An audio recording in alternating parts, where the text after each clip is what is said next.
Hello bachcho, let's read this question. The question says given below are two statements. One is labeled as assertion and the other is labeled as reason. तो assertion यहाँ पे given है polymerase chain reaction को use किया जाता है DNA amplification and reason यहाँ पे given है कि जो ampicillin resistant gene है इसको use किया जाता है as a selectable marker to check transformation. तो in the light of above statement हमें क्या करना है, choose करना है correct answer from the options given below. तो फर्स्ट यहाँ पे given है assertion is not correct but reason is correct. Second given है both assertion reason are correct and reason is the correct explanation of assertion. Third यहाँ पे given है कि both दोनों assertion reason correct है but reason correctly explain नहीं करा assertion को. एंड फोर्थ यहाँ पे given है कि assertion is correct but reason जो है वो correct नहीं है. तो सबसे पहले यहाँ पे बात करेंगे हम about key concept.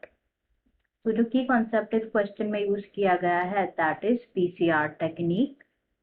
PCR stands for polymerase chain reaction technique. बात करें यहाँ पे about polymerase chain reaction. तो जो PCR है it enables the production or amplification of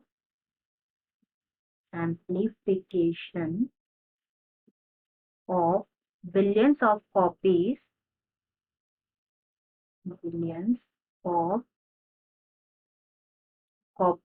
of an original piece of DNA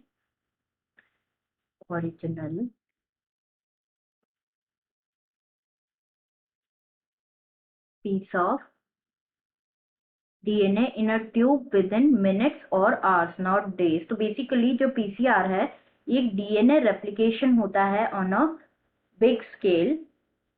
DNA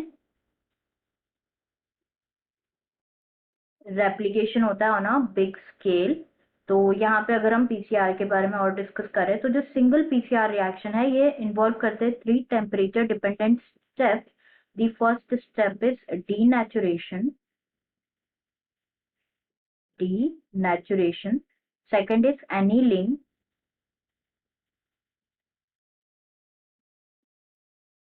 And the third is primer extension और polymerization, जिसे कहा जाता है polymerization.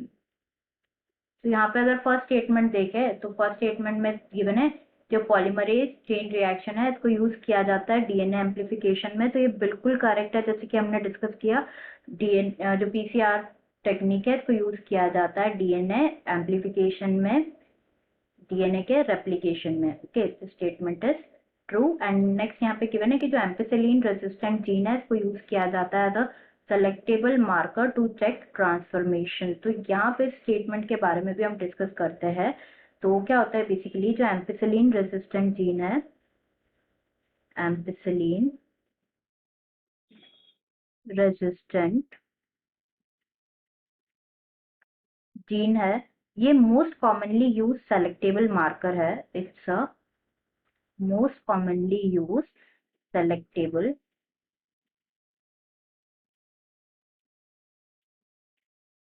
मार्कर. तो सेलेक्टेबल मार्कर के बारे में बात करें तो क्या होता है जो वेक्टर होता है ना ये रिक्वायर करता है selectable marker. One of the feature जो कि रिक्वायर्ड होते हैं क्लोनिंग वेक्टर के लिए दैट इज सेलेक्टेबल मार्कर. तो ये हेल्प करता है आइडेंटिफाई करने में एंड एलिमिनेट करने में नॉन ट्रांसफॉर्मेट्स को एंड सेलेक्टिवली परमिट करता है द ग्रोथ ऑफ ट्रांसफॉर्मेंट. यहाँ पे हम मेंशन कर देते हैं, यहाँ पे ये हेल्प करता है identifying and eliminating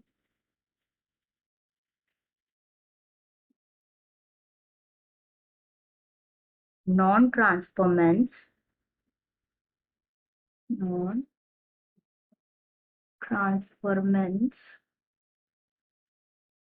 and selectively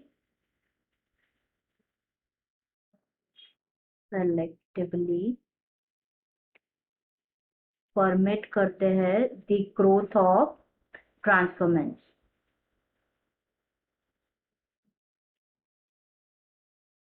तो जो ट्रांसफॉर्मेशन होता है ना ये प्रोसीजर होता है थ्रू विच जो पीस होता है डीएनए का उसको इंट्रोड्यूस कराया जाता है होस्ट बैक्टीरियम में.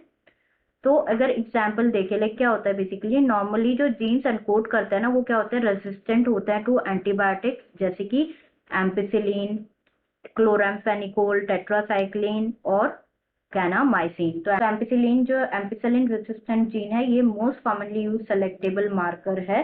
एंड ये स्टेटमेंट भी यहाँ पे करेक्ट है कि जो एम्पिसिलिन रेजिस्टेंट जीन है इसको यूज किया जाता है selectable marker to check the transformation. दोनों स्टेटमेंट बिल्कुल ट्रू है, बट ये दोनों अनरिलेटेड है टू ईच अदर। लाइक जो रीजन है ना ये एक्सप्लेन नहीं कर रहा है असर्शन को, तो इसलिए हमारा आंसर हो जाएगा यहाँ पे थर्ड की दोनों असर्शन रीजन तो करेक्ट है, बट रीजन जो है करेक्टली एक्सप्लेन नहीं कर रहा है असर्शन को। तो answer will be option third. I hope you understood it well. Best of luck.